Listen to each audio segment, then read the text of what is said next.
Welcome back, Topman Games. It's Kyle again, and today I'm going to go over a draft deck that we did. We did a Welcome to Raid draft. Love that. I would play in draft like every time I've drafted. This is that I've drafted Flesh and Blood 3 total times, and every time was great. I feel like drafting this game's easy. You know, we explained to one of our buddies who had never played the game before how to draft, and then we showed him real quick how to play. But it's super easy. You just kind of lock yourself in. It's some, you stay open at the beginning, but very soon you try to lock into a class and then just run with it. And so you just got to use your signals, see what's open. I ended up drafting Rhinar, so you get the Romping Club for free. You when you draft in this game, you don't have to pick your hero till you're done drafting.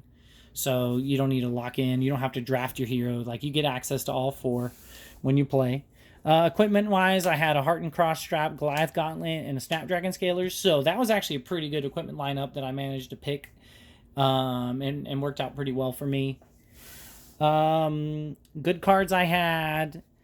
So cards I ended up not playing that I drafted. I hate drafted some, or was thinking I might go into Warrior.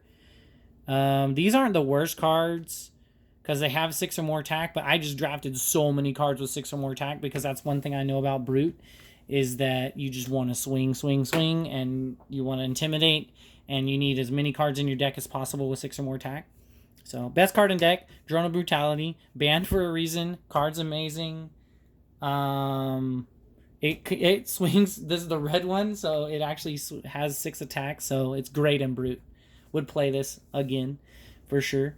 I mean, it only blocks for 2, probably for a reason, because if you block with it, it still goes on the bottom of your deck. You can never really exhaust with that card.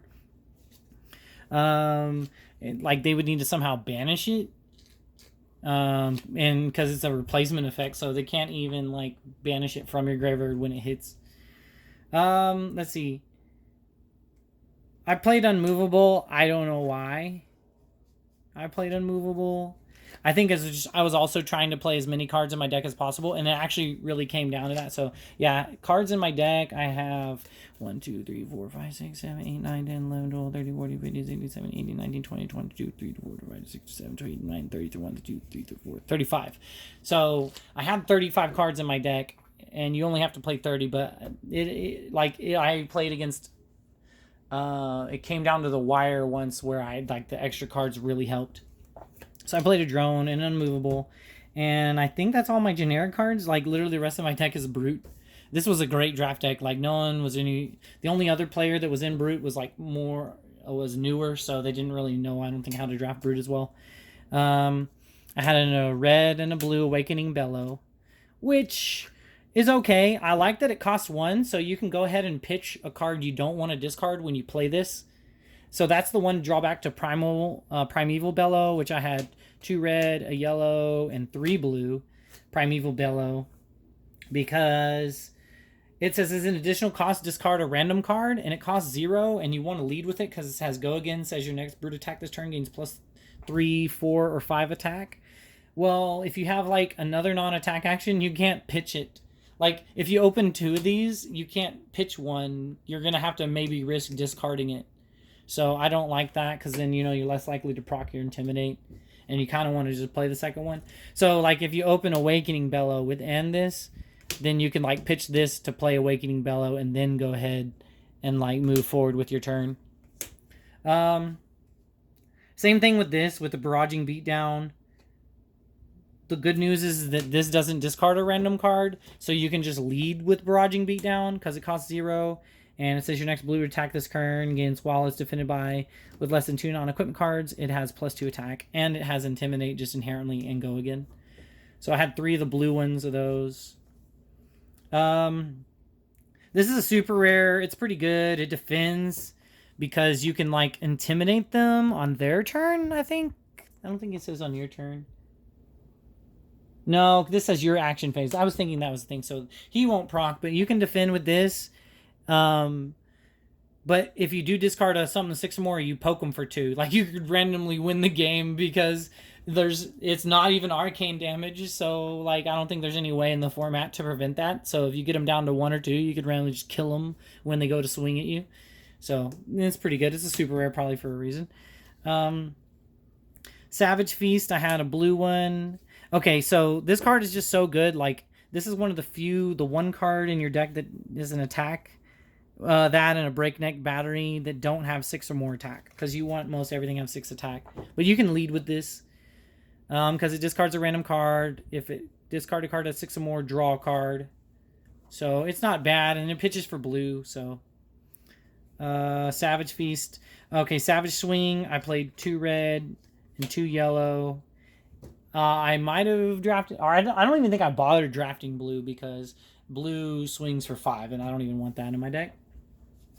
So Savage Swing. And honestly, Brute isn't that resource heavy. Like, a lot of the stuff costs 0 and 1. Sometimes a card costs 2, and then a couple cards cost 3. I have 2 red and a yellow Breakneck Battery, which is pretty good because they're rares.